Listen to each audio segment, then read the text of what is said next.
Cette semaine à Hockey le Magazine, on vous présente nos collaborations habituelles du trio hockey de Perfo Élite et de Colec Édition. On aura également pour vous une entrevue avec Alexandra Labelle, nouvelle joueuse de la Victoire de Montréal, qui évoluait l'an dernier à New York, mais qui a déménagé du côté de Montréal pour la deuxième saison de la LPHF. Et on aura un entretien avec le docteur en psychologie du sport, M. Sylvain Guimond, qui nous parlera de comment ça peut être positif, un changement d'environnement pour un joueur, en faisant référence, bien sûr, à l'arrivée de Patrick Laine avec le Canadien de Montréal cette année.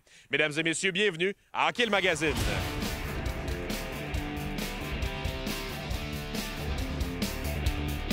Hockey le Magazine est présenté par Sport Rousseau, Hockey Expert et l'Entrepôt du Hockey. En collaboration avec Accès Physio. Ayez accès à la même qualité de soins que les athlètes de haut niveau. Et par la plus grande dynastie. En vente partout, dès maintenant. Hockey le Magazine se retrouve à nouveau cette semaine avec notre auteur, conférencier et collaborateur Sylvain Guimond qui est avec nous. Merci Sylvain d'être là. Bonjour Jasmin. Sylvain, dans les derniers mois, il y a une nouvelle qui a ravi beaucoup de partisans à Montréal lorsqu'elle est arrivée cet été. C'est ce que j'appelle une éclipse médiatique lorsque Patrick Laine a été acquis par le Canadien de Montréal. Puis ça nous a amené une idée de sujet de conversation, toi et moi, sur ce que pouvait apporter à un athlète le changement d'environnement. Et sans mettre le blâme sur son environnement précédent ou sans dire que son nouvel environnement est parfait, j'ai eu envie de t'entendre sur à quel point ça pouvait faire une différence, le changement. D'abord, tes premiers mots sur ce côté-là, lorsque l'aîné est arrivé à Montréal, tu t'es dit, toi aussi, je suppose, nouvelle opportunité pour un gars qui en avait besoin? On le voit très souvent que des joueurs changent d'environnement, puis ça vient les aider. Pour une question assez simple, on a toujours le goût tous et chacun d'être désiré. Et quand on arrive dans une nouvelle organisation, bien, le désir que les fans lui ont démontré... On l'a vu à la cérémonie d'ouverture. Exactement. On a vu comment il était ému de ça. Ouais. Ça l'a vraiment touché.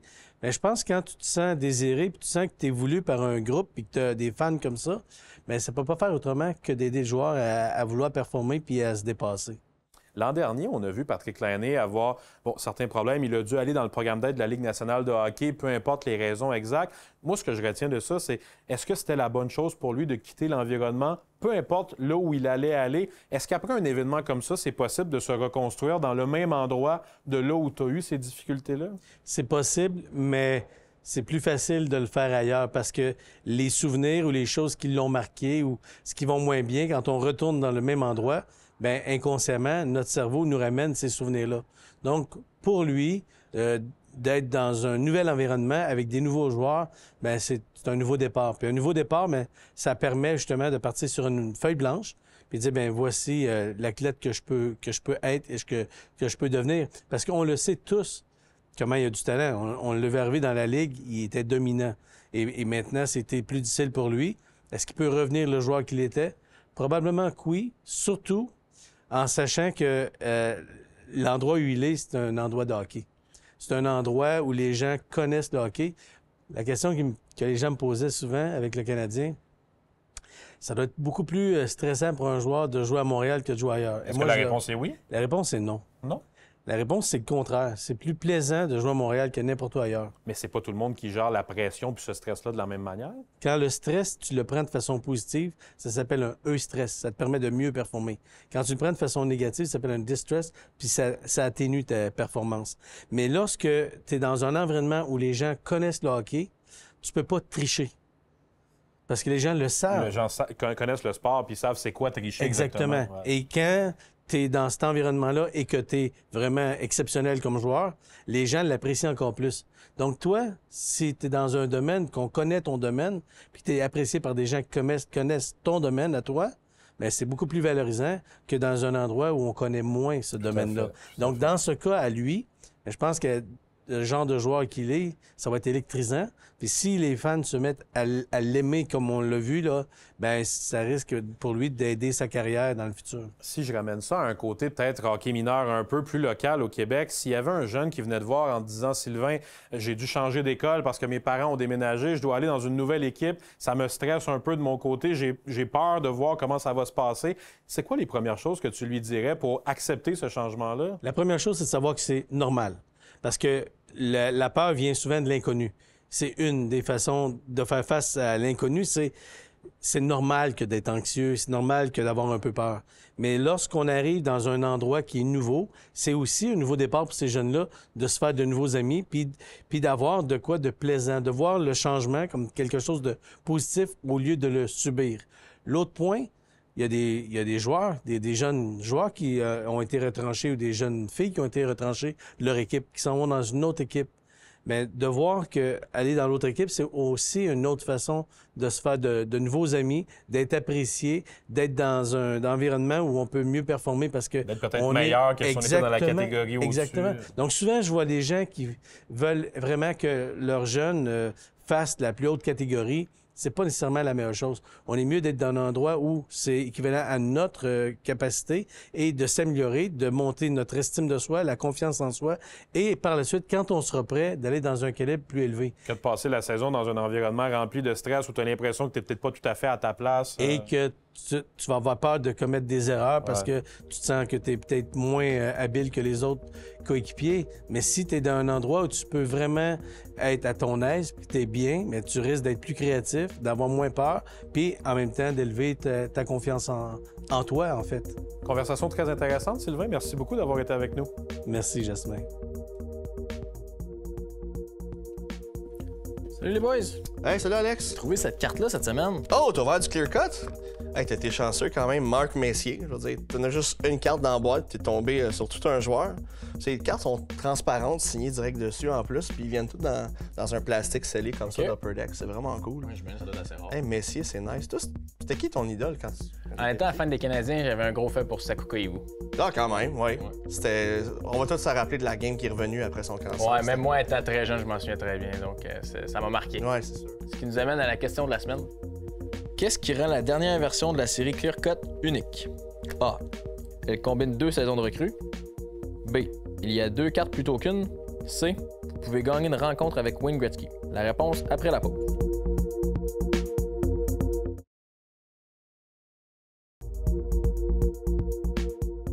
Avant la pause, on vous demandait ce qui rend la dernière version de la série Clear Cut unique. La bonne réponse est A. Pat, pourquoi 2 saisons de recrues? En fait, Upper Deck, pour pallier le retard qu'ils ont accumulé à cause de la pandémie, ils ont décidé de faire 2 ans, 2 années de recrues dans la même boîte. Ça veut dire que autant tu peux avoir l'année 2021-22 avec Cole Caulfield recrue, autant tu peux avoir 22-23 avec Slavkovski recrue. Ah, ben c'est pas fou, c'est très intéressant les gars, merci beaucoup. Merci. On est cette semaine chez Accès Physio avec Dominique pour parler d'échauffement en vue d'une activité physique. Malheureusement, Dominique, les amateurs ont rarement la chance de s'échauffer de la bonne manière, de celle qu'ils devraient avoir si on compare à des professionnels. Est-ce que tu aurais des trucs à donner aux gens qui n'ont pas nécessairement beaucoup de temps, mais qui veulent améliorer leur échauffement? Tout à fait, tu l'as dit, les professionnels ont plus de temps, souvent 1h30, 2 heures avant la glace, donc ils peuvent avoir le temps de bien s'échauffer. Puis on sait à quel point c'est important de bien s'échauffer afin de prévenir les blessures. Donc, on suggère aux gens qui sont dans des ligues récréatives de prendre le temps, par exemple à la maison, avant la partie, de faire un peu de jogging léger, par exemple, du vélo stationnaire. Puis ensuite, quand on va sur la glace, on a quelques minutes, 4-5 minutes par exemple, et d'être plus spécifique au sport, donc faire des freinages, des changements de direction, faire des tirs. De bien utiliser ce 4 minutes-là puis qu'il soit optimal. Exactement, pour être bien spécifique et bien prévenir les blessures. Prendre ce temps-là exactement.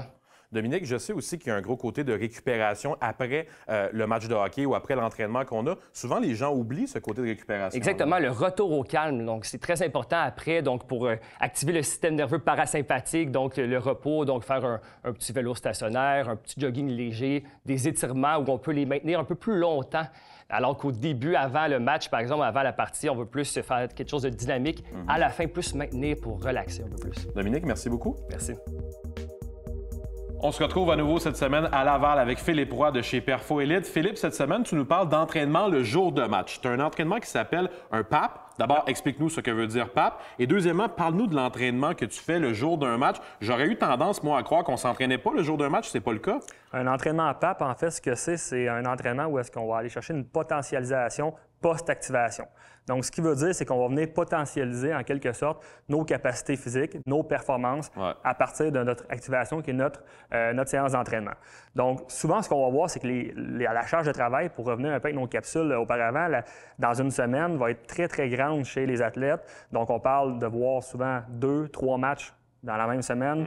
Même chose chez les professionnels. Donc, on va souvent voir les professionnels s'entraîner la journée d'un match, donc avant, avec ce style d'entraînement-là, environ avec une fenêtre là, de 6 à 8 heures avant une game, ou tout simplement s'entraîner après leur partie. C'est pas rare qu'on voit ça. Puis la raison étant, c'est qu'on veut optimiser le développement, on veut optimiser la récupération surtout.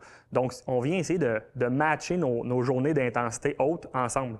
Donc, pour permettre les journées de récupération ensuite. C'est en plein ça. Donc, à partir de là, si on a un entraînement plus intense, en quelque sorte à faire, on va essayer de le faire la journée du match, avant ou après, de façon, encore une fois, bien planifiée, bien structurée. C'est pas tout le monde qui réagit de la même façon aussi, ça c'est super important à ce genre d'entraînement-là. Donc c'est un peu de l'essai-erreur, puis un coup qu'on a trouvé la formule pour l'athlète, bien, on vient l'appliquer. Mais à partir de là, c'est que ça vient tout simplement potentialiser les performances. Ben, j'ai hâte d'aller voir les exercices que tu as prévus pour nous pour cet entraînement-là. Donc, le premier exercice de notre superset, on a le trap bar deadlift, comme mentionné plus tôt. On va réaliser 3 séries de 5 répétitions avec une charge qui frôle les 80-85 de notre 1 RM, tout en respectant un tempo de 4 secondes en descendant, 1 seconde en bas pour laisser le temps de reset notre exercice et on explose en montant. Un coup que les 5 répétitions sont terminées, on va enchaîner directement par la suite sur un autre exercice avec un repos de 10-15 secondes environ. On va enchaîner sur le box jump. Donc ici, pour le box jump, on va faire 3 séries de 6 répétitions et pour les sauts, on veut vraiment explosif en tout temps. Donc, 6 répétitions. Un coup que les 6 répétitions sont terminées, on prend un repos de 4 minutes. Par la suite, on vient répéter notre 2e et notre 3e série de la même façon. Et c'est vraiment tout ce qui conclut pour notre training de style PAP avant un entraînement ou avant une partie. Philippe, on vient de voir un exemple d'entraînement PAP, comme tu peux le suggérer. Je suis certain qu'il doit quand même y avoir un côté gestion avec ça. Peut-être pas tous les jeunes qui réagissent de la même manière. Il faut contrôler la charge de travail le jour d'un match quand même. C'est super important de contrôler notre charge de travail puis de ne pas nécessairement appliquer ça à chacun de nos athlètes parce que tout le monde est différent, tout le monde va réagir d'une façon différente. Fait que, tu sais, un conseil super simple, c'est de un, ça peut avoir tendance à vouloir l'essayer tout de suite dès votre prochaine partie. Donc, si je vous dis vous allez patiner plus vite, vos changements de direction vont être plus efficaces, plus rapidement. Tout le monde va vouloir l'essayer, mais essayez pas ça pendant une saison, essayez ça pendant des games hors concours, avant des pratiques, juste pour trouver les bons paramètres. Trouver le juste milieu un peu entre l'entraînement, la charge de travail du match ou de la pratique. Tout à fait. Merci beaucoup, Philippe, d'avoir été avec nous. Merci à toi.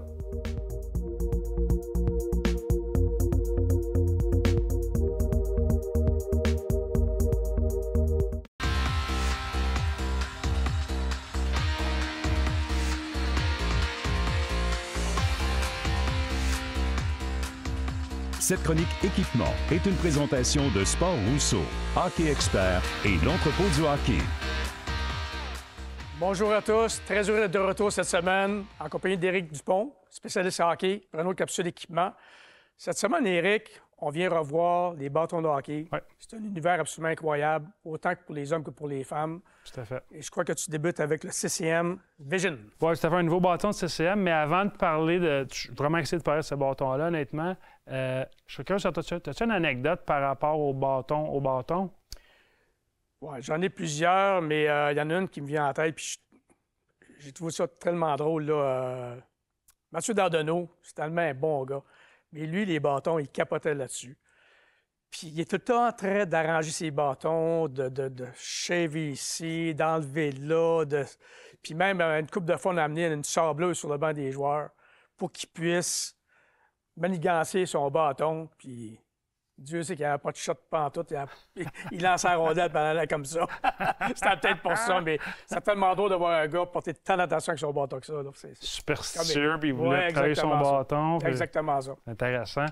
Comme tu disais, Pierre, le nouveau bâton CCM Vision, c'est vraiment des nouvelles technologies de CCM. Un nouveau bâton, une nouvelle famille qui s'appelle Vision, qui va être en magasin le 24 janvier. Donc, c'est un petit preview à tout le monde avant qu'il soit disponible en magasin. Nouvelle construction complète chez CCM, un point de flexion ultra bas qui est une nouveauté qui n'existe pas sur le marché. Mais la différence majeure quand on va prendre le bâton dans ses mains, on remarque que le haut du bâton, où on met notre main, est plus gros. Donc, souvent, des gens vont mettre plus de ruban dessus, ça va être plus gros, faire une maillotche qu'on peut appeler au bout. Ce bâton-là, le bâton est fait comme ça. C'est vraiment intéressant de voir la performance qu'on peut tirer du Vision de CCM. Les bâtons sont tellement rendus beaux là, que c'est quasiment gênant de jouer avec. Ah ouais, tellement que c'est une œuvre d'art. Ouais. On poursuit avec le Bauer Nexus. Exact. Là, donc, Nexus, qui est le point de flexion, la collection chez Bauer qui est la plus populaire. C'est qu'ils font des bâtons Vapor aussi, puis qu'ils ont arrêté de faire des Suprêmes. Un bâton avec la série Proto, donc un point de flexion hybride. Super populaire, surtout à la NHL. La construction de Nexus, c'est une des plus populaires. C'est une évolution de la série précédente qui était le 5. Un excellent bâton de Bauer. Et on poursuit avec le Record de Sherwood. Oui, celui-là, je suis quand même très excité de le présenter parce qu'à chaque année, lors de la classique hivernale, qui est le 1er janvier habituellement, cette année, c'était le 31 décembre à Chicago, les joueurs ont des bâtons avec des cosmétiques faits spécifiquement pour le match. Puis, dans ce cas-ci, Sherwood a décidé de prendre le bâton qu'ils ont fait pour Connor Bedard, mais de le distribuer en magasin aussi. C'est la première fois qu'on fait ça. Donc, construction Record Legend Pro qui est disponible depuis à peu près 18 mois en magasin, mais avec plein de tout petits détails sur le bâton, super intéressant. On voit des cartes topographiques de Chicago. La signature de Connor Bedard qui est apposée ici, avec son numéro 98.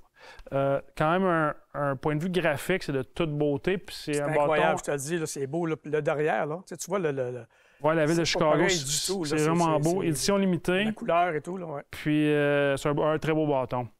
Puis naturellement, il y a aussi des accessoires qui vont avec les bâtons. Naturellement, ça prend du ruban à gommer, et ainsi de suite. Exact. Une chose qui est devenue populaire depuis quelques années, c'est les produits Always, Buttons, qui est un embout qu'on met au bout du bâton. Laser Skin aussi, qui fait un produit similaire qui était originalement pour des bâtons de baseball, qui est de plus en plus populaire chez les bâtons de hockey. Le ruban Blue Sports. Il y a vraiment une panoplie d'accessoires pour... si tu veux compléter ton bâton pour s'assurer qu'il y a des performances optimales. Et Blue Sports, c'est québécois. Oui, exact. Ah oui, je me rappelle, ma dernière année, c'était des jeunes très dynamiques. Oui. Alors, Éric, merci beaucoup encore une fois. D'excellents conseils. Bonjour à tous. Merci d'avoir été à l'écoute. À la semaine prochaine.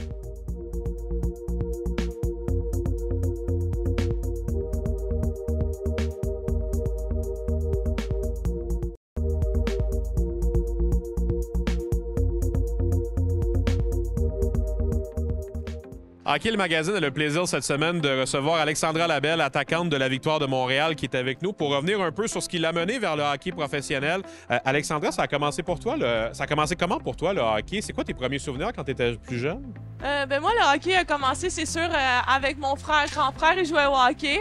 Alors, puis on a 7 ans de différence. Alors, j'allais beaucoup dans les arénas avec mes parents. Puis, c'est ça. Puis, je disais à mes parents, je veux faire comme mon grand frère. Puis, ils étaient comme, on va te mettre au patin. Puis, j'étais comme, non, moi, je veux un bâton aussi. Fait que finalement, mes parents, ils m'ont mis au hockey. Puis, depuis que j'ai 4 ans, je suis sur la glace, puis j'ai jamais arrêté. Je suppose que dans les premières années où tu jouais, c'était avec les garçons aussi. À partir de quel moment tu es allé vers le côté féminin? Est-ce que tu as joué avec les gars pendant toute ton adolescence? Oui, en fait, j'ai joué avec les gars jusqu'à 15 ans, jusqu'à Midget Espoir. Okay. Parce que dans ce temps-là, c'était comme, tu sais, j'avais l'opportunité, puis j'avais toujours le même groupe de gars qui était super le fun, puis j'ai continué à progresser avec eux jusqu'à Midget Espoir. Puis ensuite de ça, j'ai décidé d'aller pas au cégep, au secondaire de Mortagne, dans un sport-études. Puis après ça, j'ai décidé d'aller du côté féminin. Ouais, tu es allé avec les Carabins de l'Université de Montréal aussi au niveau universitaire. J'aimerais ça revenir sur ces années-là. C'est quoi les souvenirs que tu gardes des Carabins? Toutes les filles qui y ont passé semblent avoir eu une super belle expérience avec Isabelle Leclerc. Toi, c'est quoi tes souvenirs qui te reviennent de ça? Oui, les Carabins, pour moi, c'est une grande étape de ma vie. Ça a marqué autant ma carrière au côté hockey, mais aussi au côté personnel. Je pense que c'est un programme qui a un grand impact sur le côté humain. J'ai appris beaucoup de choses côté... plein de choses, côtoyer des belles personnes, des bonnes personnes, puis faire des bons contacts. Puis j'apprécie vraiment les Carabins parce que je trouve que c'est une des plus belles 5 belles années de ma vie. De pouvoir aller à l'école puis de pouvoir jouer ton sport que t'aimes, c'est vraiment spécial. Puis de le faire dans ta ville, à Montréal, c'est particulier. Tu fais partie d'un groupe de joueuses qui ont évolué depuis les Carabins. Il n'y en a pas nécessairement beaucoup cette année. Il y a eu Amy Fecteau qui a été repêchée du niveau universitaire au Québec. Elle était avec Concordia, elle, mais je suppose que tu aimerais voir le niveau U-Sports au Canada fournir plus de joueuses au fil des prochaines années. Est-ce qu'il y a du développement qui peut se faire encore avec ça, selon toi? Moi, je pense que peu importe où ce que tu développes ou où tu choisis d'aller, ben tu peux faire ce que tu veux. Si tu as un objectif en tête, je pense que tu peux l'atteindre. Puis j'aimerais vraiment ça, voir que plus de joueuses de circuit universitaire québécois sortir pour aller dans la Ligue professionnelle. Si j'avance un peu dans ta carrière, avant de parler de la LPHF, tu as joué avec la Force de Montréal lors de la dernière année de la Force. Bon, la Ligue, finalement, c'est un peu fusionné avec la LPHF, mais est-ce que tu gardes des beaux souvenirs de cette année-là avec la Force de Montréal? Qu'est-ce que ça te rappelle? C'est 2022-2023 cette année-là? Oui, c'est vraiment une belle année. C'est une année où que j'ai joué au hockey, que j'ai pu jouer des matchs, que j'ai poussé, puis je pense que je me suis beaucoup développée dans cette année-là. Je pense que j'ai découvert un peu en tant que joueuse, j'étais comment, puis j'ai vraiment apprécié de jouer avec la Force. La première année de la LPHF, l'an dernier, tu as été repêché par la formation de New York. C'est Pascal Daou qui était le directeur général, quelqu'un que tu avais connu à l'époque avec les Carabins. Je pense que ça a été une belle année pour toi. L'équipe new-yorkaise a peut-être été celle qu'on a un peu moins entendu parler. Je pense que vous n'aviez pas nécessairement le meilleur amphithéâtre aussi pour vous faire connaître. Mais qu'est-ce que tu gardes comme souvenir de cette première année-là à New York? C'est spécial d'aller dans la grande ville de New York pour jouer au hockey. J'ai eu la chance de voyager un peu là puis de visiter New York quelques fois. Mais c'est aussi d'avoir rencontré des belles personnes là-bas. Mon équipe, je me suis fait des amis. J'ai profité à 100% de l'expérience d'être repêché. C'était spécial d'être repêché à New York. Alors, j'ai vraiment vécu cette expérience à fond. Puis j'ai appris plein de choses côté hockey. Puis de faire partie de cette première année de cette ligue-là, c'était spécial. Nous, on sentait la frénésie à Montréal. On parlait, avec Daniel, avec les joueurs de l'équipe montréalaise. Toi, évidemment, on a moins eu la chance de te parler l'an dernier. Est-ce qu'il y avait cette frénésie-là aussi à New York? Comment ça a commencé là-bas? Je pense que c'était un avion qui se construisait en plein vol aussi à New York avec Pascal Daou. Oui, en fait, c'était New York, c'est comme il y a beaucoup de sport aussi, fait que c'est difficile comme marché. Mais je pense qu'ils ont super bien fait. On a fait des sorties, des activités d'équipe incroyables. D'aller à New York, on avait la chance d'aller dans plein de sports, voir des matchs de basketball. Alors, c'est vraiment spécial. Je pense qu'ils ont fait un vraiment bon travail, malgré que c'est un marché qui est quand même gros et difficile. Je trouve que c'était super bien. Puis tu es arrivé cette année, finalement, avec l'équipe de Montréal. Tu as signé un contrat. Comment tu as vécu l'entre-saison qui t'a amené vers ce contrat-là que tu as signé avec l'équipe de Montréal? En fait, j'avais un objectif en tête, c'était de faire cette équipe-là. Je pense que j'ai tout donné. J'ai travaillé fort tout l'été. J'ai tout fait dans mon possible pour pouvoir faire cette équipe-là. Puis je suis vraiment contente d'avoir signé mon contrat ici. Je pense que j'avais tout fait. Puis quand les choses marchent au bon moment, ben, tu peux pas demander mieux. Alexandra, ça a été un plaisir d'apprendre à te connaître. Bonne saison avec la victoire cette année. On va te suivre, puis on espère que tu restes à Montréal pour longtemps. Merci beaucoup. C'est déjà tout pour nous à Hockey le Magazine cette semaine. Vous venez de voir l'entretien que j'ai réalisé avec Alexandra Labelle. La semaine prochaine, c'est Catherine Dubois qui sera à mes côtés. On pourra parler de son parcours qui l'a mené à jouer jusqu'au hockey professionnel avec la Victoire de Montréal. C'est une joueuse qu'on a appris à connaître lors de la première saison de la Victoire. On aura également nos capsules hebdomadaires du trio hockey, de Perfo Élite et de Collègue Édition. À la semaine prochaine! Hockey le Magazine est présenté par Sport Rousseau, Hockey Expert et l'entrepôt du hockey. En collaboration avec Accès Physio. Ayez accès à la même qualité de soins que les athlètes de haut niveau. Et par la plus grande dynastie. En vente partout, dès maintenant.